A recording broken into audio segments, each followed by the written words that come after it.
This is Faith Break with Karen Luke and Ann Gallagher, a podcast about recognizing God moments in our everyday lives. Today is the Feast of the Holy Family. In this episode, Karen and Ann reflect on the consolations and desolations of their vocations as spouses and parents, and how God's grace is present in all the ups and downs of family life. Hi, everybody. Welcome back to Faith Break. I am Ann Gallagher. And I am Karen Luke. And we are coworkers, ministers, friends, mothers, wives. And today we are here to celebrate with you the Feast of the Holy Family. We're talking about the season of family. We are just a few days after Christmas. Mm-hmm. And the Feast of the Holy Family is also my wedding anniversary. And both of my children were baptized on the Feast of the Holy Family. And what year is it for you guys? This will be 22? 3. Wow. Math. Okay, we're not in a big You're not one. mathing. It's over 20. Okay, it's not over 20, yet. under 25. Okay. Yep. Yeah, so I thought today maybe we could just kind of, last year we had, our Dan came and talked to us about. Oh, that's right, yeah. Remember, we're like, we're going to talk about how holy our family is. Oh, yes. That was a fun episode. We talked a lot about like raising kids in faith and that kind of, and about the Holy Family. I was like, well, how could we do something a little bit different now that we're circling around the liturgical year for a second time here? And we decided we're going to kind of take this opportunity to reflect on our lives as parents so far and maybe do a little examine of our parenting experience. So for those of you who might not be aware, our parish communities kind of have an Ignatian charism in our spirituality. And the examine is a practice in Jesuit spirituality where you can do it on a daily basis where like you look back over your day and try to notice where God has been active in your consolations and your desolations. Yep. So I think maybe before we start, we can talk a little bit about what a consolation and a desolation is for people, right? Because it's not quite the same thing as saying like your highs and lows. Right. Although a lot of the times when we do this with teenagers, I kind of use that language just to kind of simplify it. But really, like, it has more to do with like how you're feeling internally about an experience than whether the external experience you're having itself is good or bad or something like that. Right. And it also has to deal with like your relationship with God in that moment. It's not just, oh, this was a good day, this was a bad day. But even though you're having a bad day, you're, so where was God in that? Right. So if you're feeling close to God, connected to God and other people and to your, true self, that's consolation. And if you're feeling disconnected or far from God, that's desolation. Yep. So it doesn't just mean having a bad day. It means I had a bad day and I felt separated from God. Yep. So, okay. So we'll just kind of lay that out. But hey, before we get into reflecting on all of our parenting lives, God moment for the week. Do you have one? Yes. So this is really interesting. This was the first year that we weren't all together getting a Christmas tree. Oh, what happened? So, we, Emma, Jeremy, and I were like, we'll just put up our fake tree, know, and I think this Advent is one of the first that we have literally had something going on every Saturday and every Sunday. It's been brutal. Usually we've been able to, fit it in. So we're like, we're just going to put up the fake tree because we can't put it in the original spot that we usually have. It's going down in the family room, so it's going to be smaller, all this stuff. So Connor hears this, and he's like, oh, absolutely not. I was like, dude, when are we going to do it? He's like, we'll do it Saturday. And I said, well, Saturday, Emma and I are going to Cortland. We drove down. This was a God moment in of itself.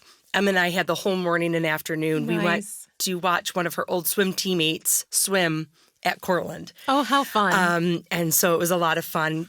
How excited she was to see, the college level. Yeah. So I was like, well, Emma and I are going to Cortland. He's like, well, Dad and I will go. And I'm going to cut the tree down because that's my job. And I was like, for him. okay, you have fun. So we get home. Let's just say it's not the tree that I would have picked. So my God moment. The Charlie Brown tree. It's not. It is full. But instead of trimming the bottom to make the top fit, the top got trimmed. So it's kind of like full, flat. Nice. That's awesome.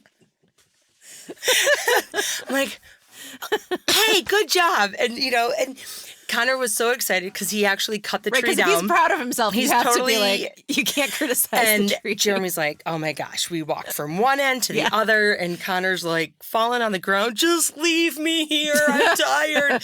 Yet it was his idea. Right. So I think my God moment was just letting go of that control. Yeah. Because I'm like, the tree is like my thing and I do the lights and I put the lights on it and I put our angel on there and I was like, this is great. And you know what? You're always going to remember this year's tree, I bet you. Probably because, like I said, it was the first year that we didn't do it as a family. Yeah.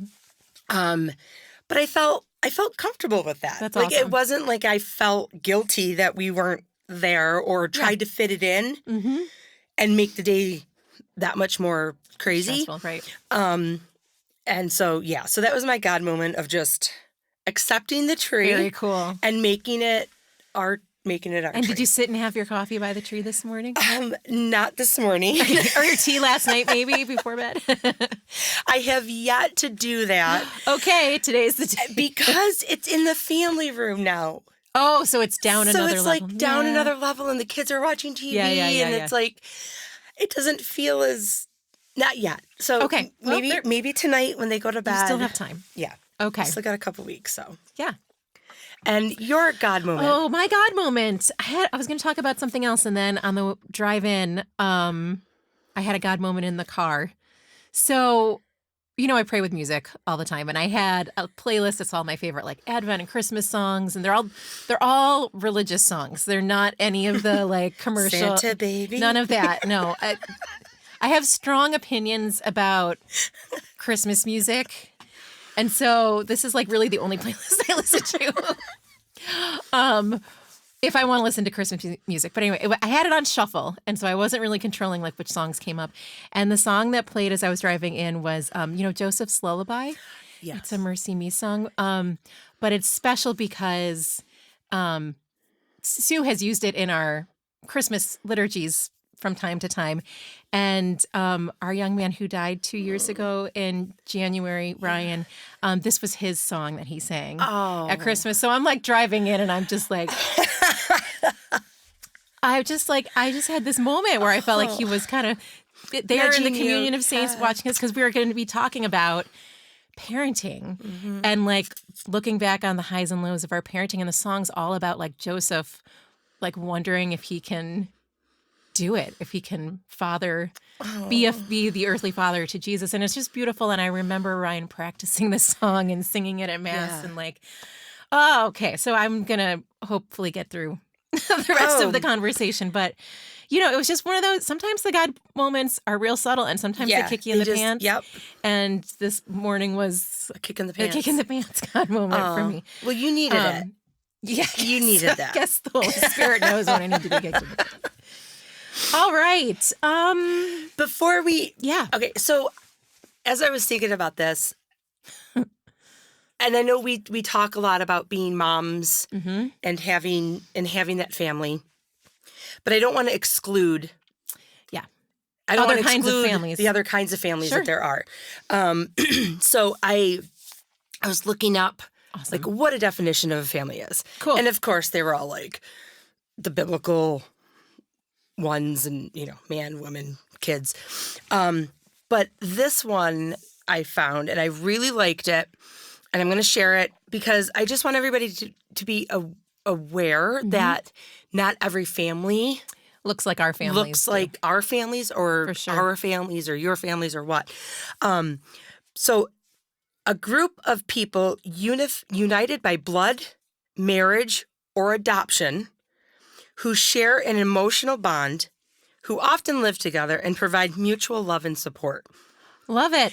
And I was like, well, Love it. adoption, not necessarily like adopting a kid, but my best friend's kids are my kids, right? And I think sometimes even our church families' kids are our kids, right? Yeah. So I just wanted to throw that out there. That's awesome, right? So because our conversation is probably going to lean real heavily on like the parenting aspect, just because that's where we are right now. Yeah. But you can do this kind of an exercise and a reflection in any area of your life. As an aunt, as a whatever your uncle. Family looks like. Yep. Okay, now we can start. Oh, so should we do the desolations first? Because to end on a high note. Well, first, what do you want first, like, the good news or the bad news? Well, I think we should definitely do that. But I wanted to share something about when I was examining, like, as a parent. Yeah.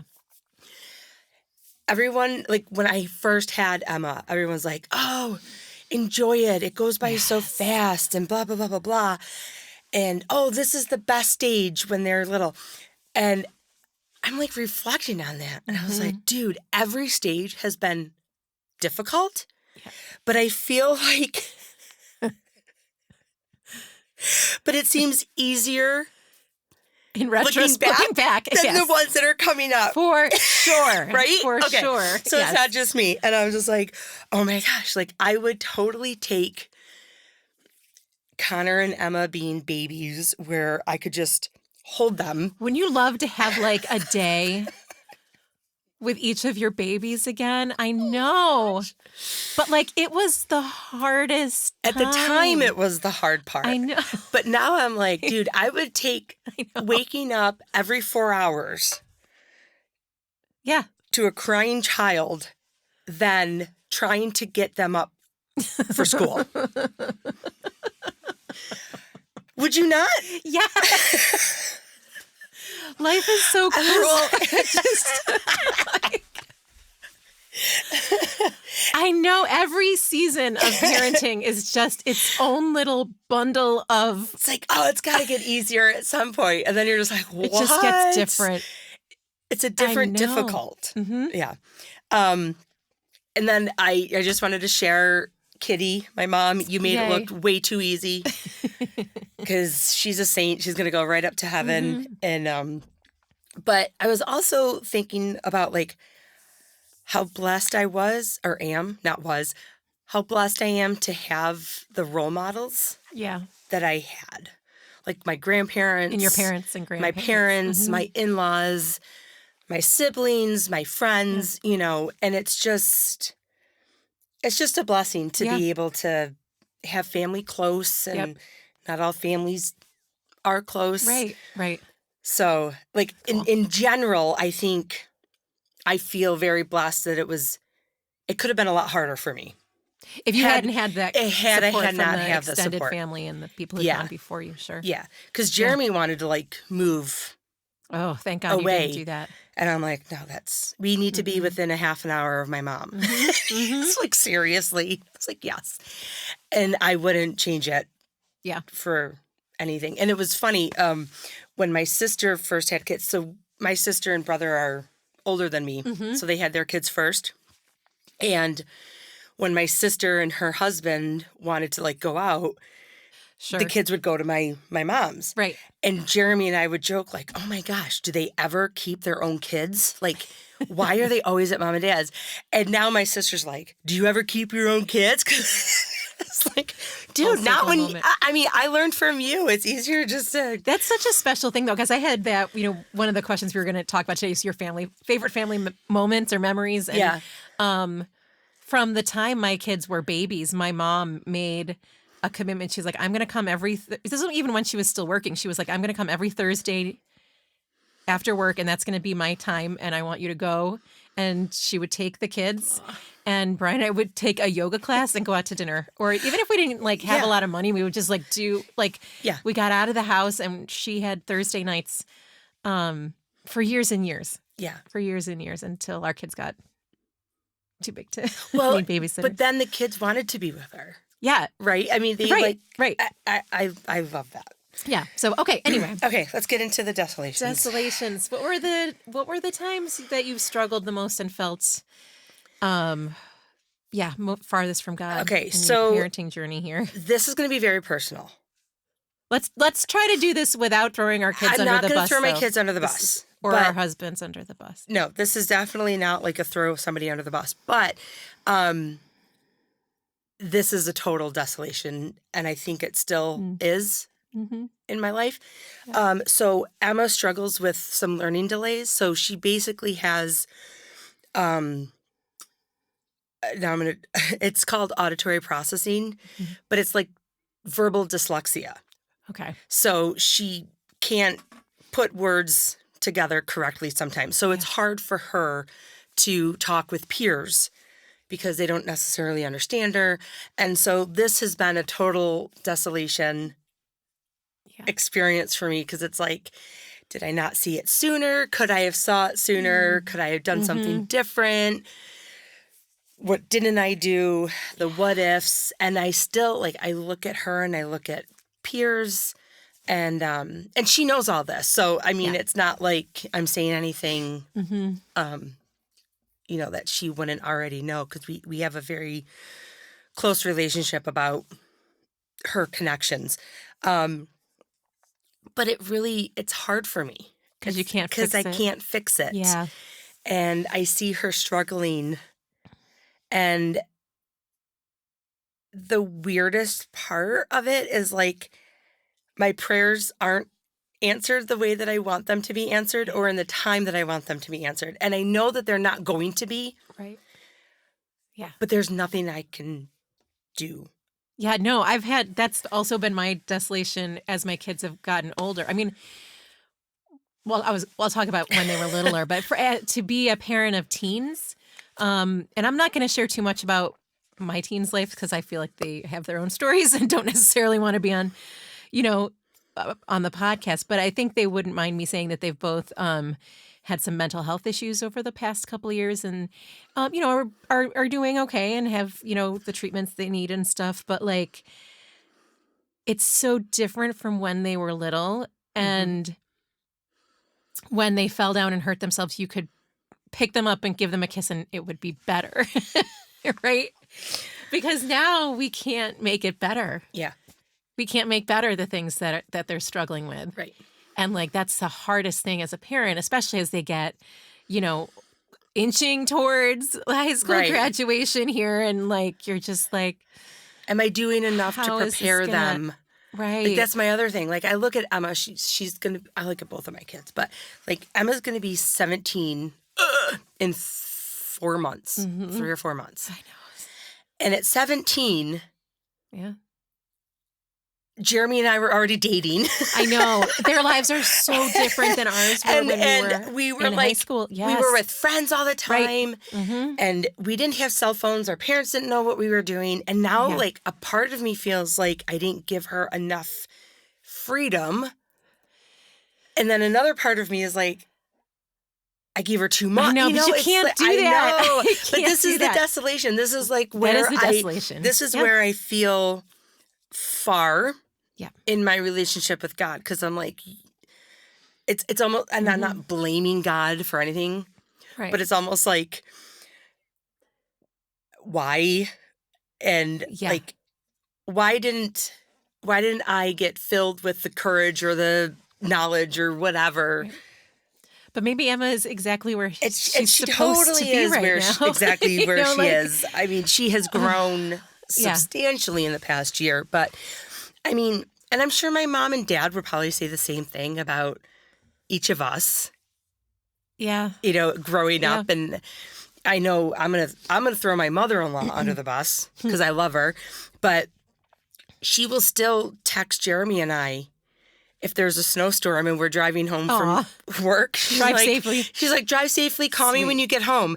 And I text her back, did you ask Jeff and Pat if they were okay? Like, it's so funny how it's like cute. This worry is on the youngest ones. Yeah. But, I don't, so that's where.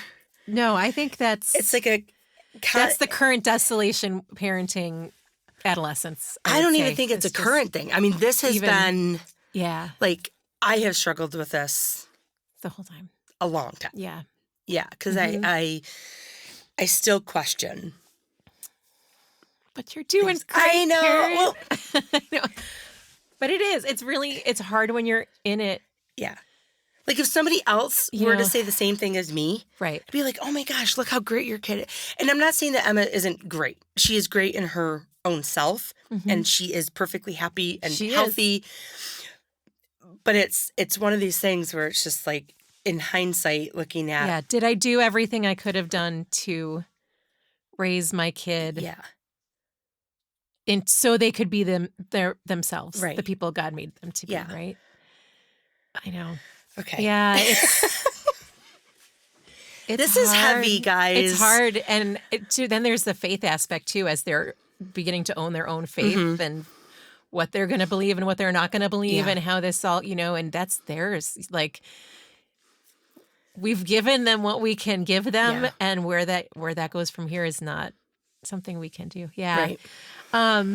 The only other desolation I was going to talk about, we kind of already did, which was like the newborn, exhausted, like, it was especially rough with my firstborn, who is the one who was a perfect baby as long as you were holding them. Oh, those are my kind of babies. And woke up every time you put them down and screamed. And then Bridget, when she did this thing where she, for the first 6 months of her life, did I ever tell you this? Screamed every time she was in the car. Oh. We would put her, screamed no matter what else you did, from the moment you buckled her into the car seat to the moment you took her out for 6 months, screamed the entire time she was in the car. Poor baby. Poor puppy. Yeah. That wasn't fun. But no, it was just like the exhaustion of like the not sleeping, and I don't know. I can't say that my kids were great sleepers. Oh gosh, they still are. I mean, I didn't sleep through the night in years, and it's not funny. It was not funny at the time. Now it seems funny.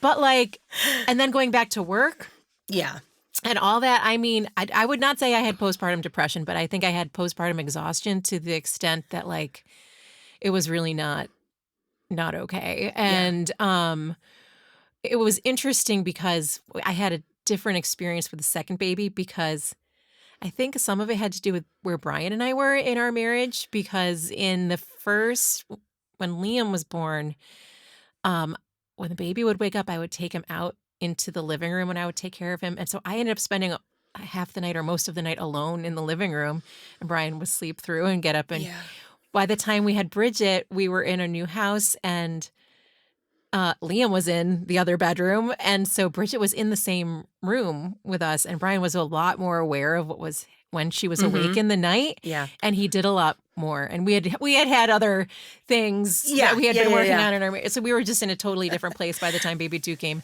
And so that was different. But those are grueling months and years. Yeah.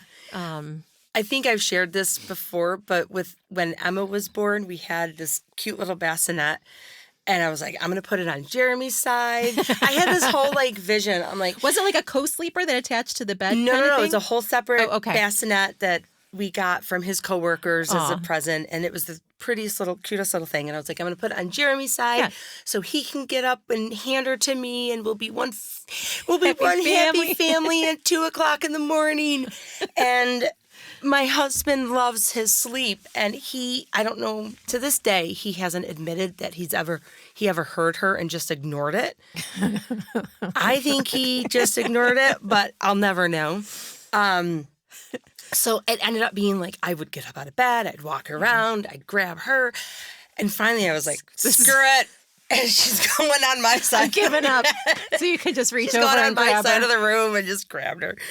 But like sharing in these moments too. So for any new mamas out there, right? We feel we see you. We see you. We've been there. And I think one of the best things in those times of frustration or desolation or whatever is it's okay to ask for help. Right. Because what was desolation about my first newborn was that I felt like I was alone in it. Yep. And that was different the second time around. Yeah. And especially like I don't know about how many years were you 3 guys years apart. married Oh, no. before you My had? kids are 3 years apart. We were married for about 4 years. Okay. See, Before we we had were about Liam. 2 years before Emma. And it was funny because when we first got married, I was like, let's have kids. Like, I wanted kids, and Joe's Right like, away. no, we're gonna wait. I'm blessed that we waited, because I don't know if Yeah. we would have Been ready for survived that Mm-hmm. new marriage and Mm-hmm. baby Yeah. thing. But as you grow as Right. a couple, and Yeah. you know, And it's interesting because even though that I call that a desolation, 100% holding babies in the middle of the night, rocking them Yeah. from this vantage point. Right. And even in the moment, I think, too, there was always consolation in that. I mean, there's nothing like nothing like holding your Right. child. Yeah. Or another in- child. Or any child. But So, especially, yeah. I know. So my brother and sister-in-law, they live in Chicago, Right. Illinois area. And my niece was colicky. Like, there was no consoling her. Mm. And I remember my brother asked if I could come out and just help my sister-in-law breathe, Fresh right? set of arms. And and I actually stayed in Kate's room. Aw. So when she did get up in the middle of the night, I was able to try, but even the relationship with a niece or a nephew, and just like, what can you do to Yeah. My sister help did support? that some nights for me. It's just like, oh. When she was and Liam was a baby, she would just Yeah. stay up and hold him all night. I found a quote from Pope Francis Oh, good. about desolations. And good. well, it's not really about desolations, but it's about families, and Yeah. and I just wanted to share it. A tired family is better than a hard-hearted one. I prefer a family with a tired face from sacrifices made, rather than a pretty face which is unfamiliar of tenderness and compassion. Wow. Say that again. Okay. The part about the tired Okay. face. A tired family is better than a hard-hearted one. I prefer a family with a tired face from sacrifices made, rather than a pretty one which is unfamiliar of tenderness and compassion. A tired heart from sacrifices made. Wow. Right? Yeah. And I mean, this is Yeah. before we even talked about being tired. Awesome. Like, we're always going to be. Yep. We're always going to be exhausted. We're always going to be tired. There's always going to be one more thing. Mm-hmm. And if we've always talked about this, right? Before, do everything out of love. Yes. Even Yes. those dishes and those Do it out of laundry, love. you Yep. know, if it's being done out of love and compassion, even though it may not feel Yes. like you really want to do it out of love and compassion, Yeah. you're still fulfilling that vocation. Small things with great love, right? Yeah. Cool. Okay, Okay. give me some consolations where you felt close to God and your okay. family. Well, obviously, the births of Emma and Connor. Yes. And like, I feel we've talked about this, the second kid. Like, Yeah. they were two totally different births. Like, Emma was somewhat easy peasy. Connor was more difficult. But with Emma, like, you just look, your first child, I don't know, my first child, I just looked at her, I'm like, I made her. Like, we made her. I didn't make her. We made her, right? And I think that was like my biggest consolation. I just felt so like overwhelmed. And even with Connor, like, and because he was a boy, and I was like, okay, now I have one of each. Like, it's like, Matching set. matching set. But any birth, right? Yeah. Like I was in the room with my sister for my nephew, Wow. who was born the day before my 30th birthday. So all my nieces and nephews, my great nephew, Harrison. Yes, your newest one. The newest one. He is just like, oh my gosh. It's the coolest things when your niece or nephew, when the family grows. Yes. You know, like my in-laws are Especially like, it's extended family and keeping those connections and those relationships from generation to generation is like my mother-in-law, really she's rewarding. like, it's even different being a great grandma Yeah. than a grandma compared to being a parent. So, cool. Yeah, I have like 3 or 4. So I'll let you go. You want to go back and forth, or do you just have one major one? I've got like some favorite family memories. Okay. But like for consolation, so something came to me. I can't believe I'm going to say this, but in a weird way, Buckle up, everybody. the pandemic. I know. Okay, hold Just on. let me get a drink. So Figure this out for me. on the one hand, that time was the most stressful time as a parent ever. Yeah. Because of everything we went through. Parents, if you did it, you know what I am talking about. I mean, I had at one point 4 different notepads, and they were with the daily to-do list for everybody in our family because our kids were doing Zoom school, but they weren't old enough to like keep track of their own things. So I was like, what do we have to do for each kid when? And I'm doing stuff for work, and Brian, it was awful, right? And it was scary. It was scary. But here's the thing, like on another level in that time, we like hunkered in, the 4 of us in our house, like, and we spent a ton of time, really good time together. And, you know, even like that first summer of 2020, and my kids, let me think, I think they were just finishing like 3rd and 6th grade. So it was a summer between 3rd and 4th. It's already been 6th, 5 years. right? Okay. This is ancient history to them. We still haven't gotten over it yet. But like the only people we saw all summer were my cousin Kate and her kids. Like we kind of did a little pod, and we were doing geocaching and hiking, and like we did like a camp out in the backyard. Like we just pulled in. We didn't do any camps. We didn't have any of the responsibilities we normally do over the You summer. weren't running around. We were not running around. We just had each other. And like, there's this kind of like gloss on it now. I'm aware of it. But like, my kids just told me, we were over dinner last week. They were like, we're really glad we had that time at home. And even that fall and winter, like the schools, my kids were in Catholic school, so like they actually opened full time. But we had made the decision as a family after Thanksgiving to keep them home. So they were home again between Thanksgiving and I think probably the end of February break. We were home, and we made that decision. Partly it was just, there were a lot of reasons we made the decision. So one of them were that my mom and my sister would otherwise have been completely alone for the holidays because they both lived alone. Oh, yeah. And we wanted to be able to spend Christmas with them and not worry about exposing them to the school germs and all that stuff. So, and then after Christmas, we just figured we would do it until... And that was a stressful decision to make too, but my kids expressed to me recently they were glad they had that. Like it gave them a different space in which to be that wasn't, you know, the normal school grind, I guess.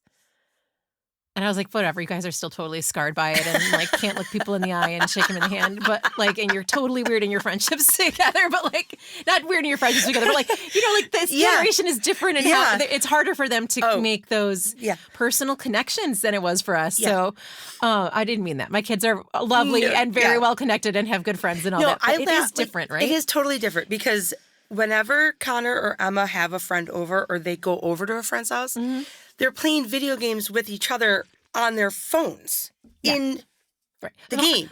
I was like, get a board game out. And like my kids do board games too. They do role-playing games. But anyway, all of that to say, yes, there were bad effects that came out of the pandemic. But like in an odd way, that was also kind of a consolation moment for us because it put into focus what was really important. And we were all in it together. That's awesome. Yeah. Okay. Give me another one.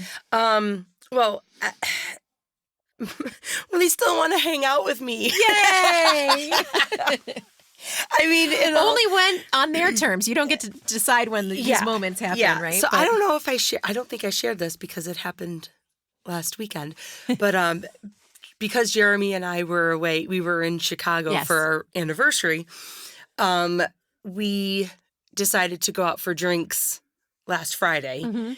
And so I was like, just meet me there after work. So I'm telling the kids, and I was like, oh, Dad and I are going to go out for drinks for our anniversary. And Connor's like, okay, yeah, just pick up something for me on your way home.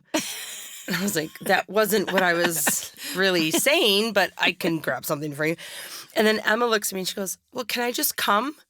Oh, What was I going to tell her? No. Like, so I was like, yes, come on. So it was really sweet. Like Emma came? Just Emma. Aw. Connor decided he wanted to stay home. That's we sweet. brought him food, but it was the cutest thing. Like she just wanted to hang out with us. Oh, I love it. And I guess most of my consolations would probably go into like my favorite memories. Yeah.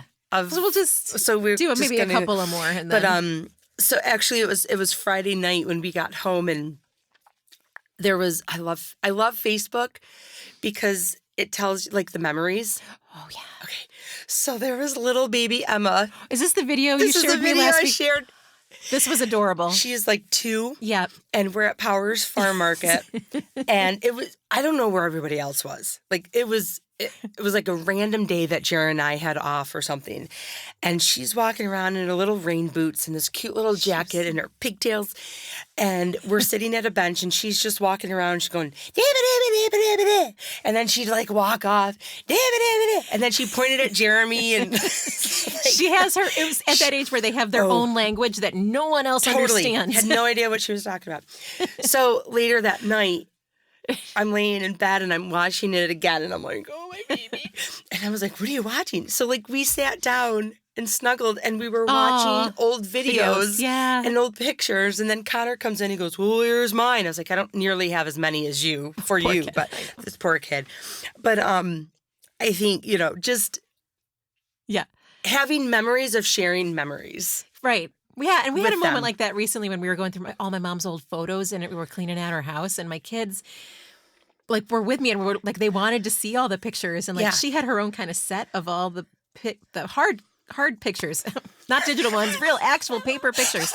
She hard copies of these pictures, and she put them in tiny little albums, and she would give me a set and she would keep a set. So now we have this whole second set that my kids can take their own little, Yeah. It's so cool. That video was so funny, though, because you shared it, and then, like, Shauna pulled up a video of her kid doing the same thing at the same age. And, like, they all go through that phase. Is so funny when it's like, gosh. They understand that language exists, and they're going to do it, but they don't quite have everybody else's language. So good. I'm gonna share something about Connor because I feel like a lot of this conversation has been about my oldest, my Emma.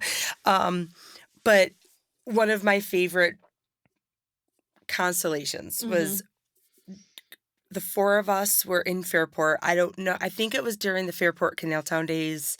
We're walking back to the car and we had something else we needed to do. And so Connor's probably like 2 or 3 at the time. And you know how 2 and 3-year-olds are slow. Okay. Except when they're not. Except when... I guess. So Connor and I are holding hands and, we're walking and he stops and he smells a flower. I was like, okay, come on, bud. And like he walks 2 more steps, smells another flower, 2 more steps, then it smells a weed. And it was just like, and I'm like, come on, let's go. And then finally I was like, no, this is right where we're meant to where be. I'm supposed to be. And that was a God moment for me. I'm just like, relax, smell the roses, like have the eyes of a kid. Yeah. And I remember that moment so vividly. There's so many of those moments when our kids were like, like toddler, young school age. Yeah. Like one of the cool things about working for the church is like you work all Sunday, right? Yep. But I've had Fridays off most of the time. So when my kids were little and they would do like preschool and they'd be done like halfway through, so like Fridays were like Liam and Mommy Day or Bridget and Mommy Day, and we would do parks and it was a weekly thing. They knew it. They were like, actually last week Liam, God, I picked him up early from school or something. He's like, Liam and Mommy Day? And I was like,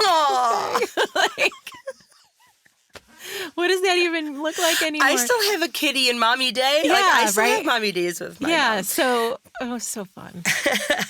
But there are so many of those moments that are just graced, and you look at it. And I think too, I have a couple of special memories of the kids helping each other or being kind to each other. Oh, yeah. Like when they came up, we were getting rid of a couch. A lot of my stories this season seem to be around couches, but this one Is it the same couch? This is a totally different couch. Okay, so you've had a lot of couches. This is but actually, I talked about moving the couches from my aunt and uncle's into. Yes. Okay. So Yep.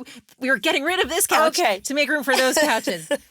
But we had this couch for my kids' entire babyhood, right? And it was falling apart, and it was like a piece of crap, and we needed to take it. Were to they the curb. very sentimental about this couch? Well, so we pulled it to the curb, and it was like the coolest day in the neighborhood because there was furniture in the yard, and like all the kids from the neighborhood came out. We got pictures of them in the sun, and it's so fun. We have this couch in the front yard, and then we went to the Strong Museum for the afternoon with the kids. And when we came back, it was still the day before trash pickup, but it was raining, downpour raining, and we get out of the car, and Bridget loses it. She goes to the couch in the pouring rain and sits on it, and she's just like crying. And like Liam, we could console usually, but when Bridget decided to be mad or upset about something, she just you had to let it run its course.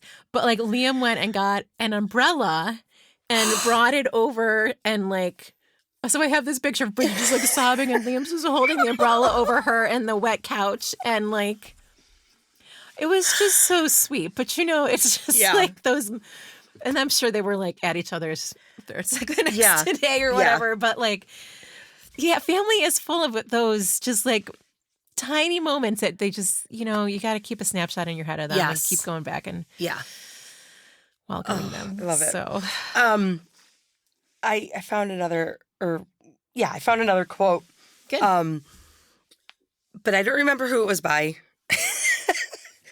But in thinking of like the consolations, the quote is, "Our vocation given to us by God is one of love and beauty." I was like, so even though we have those sense of desolation, excuse me, it's an amazing vocation. Right. We were talking about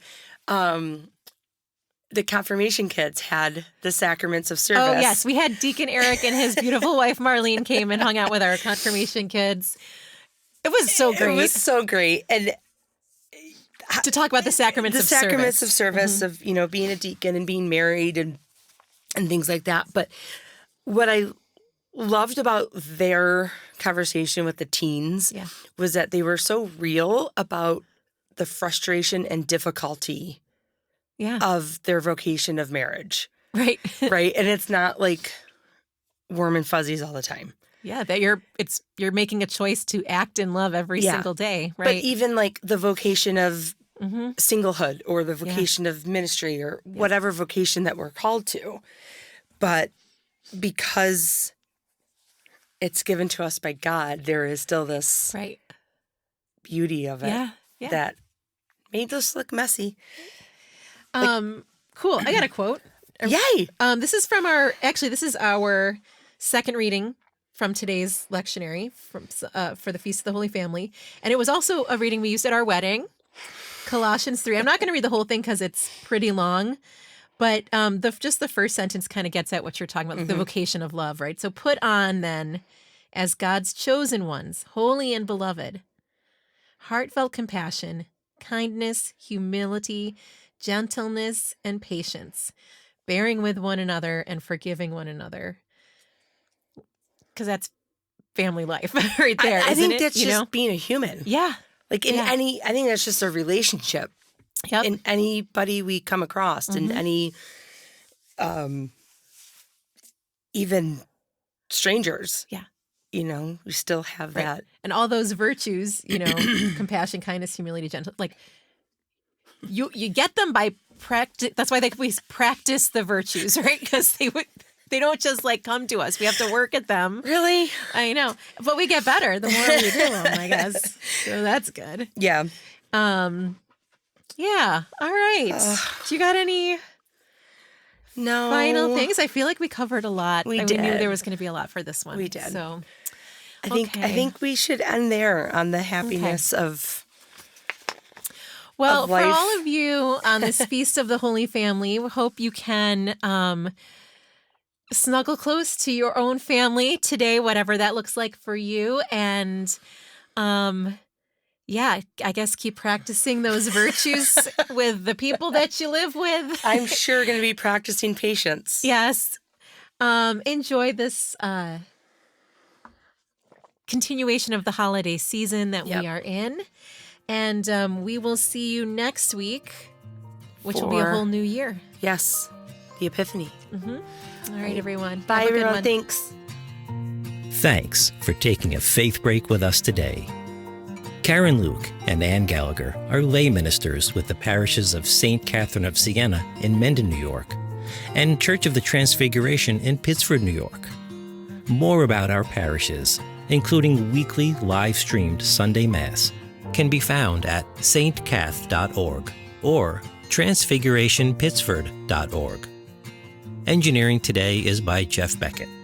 Join us for new episodes of Faith Break each week in studio on YouTube or on your favorite audio podcast or music app.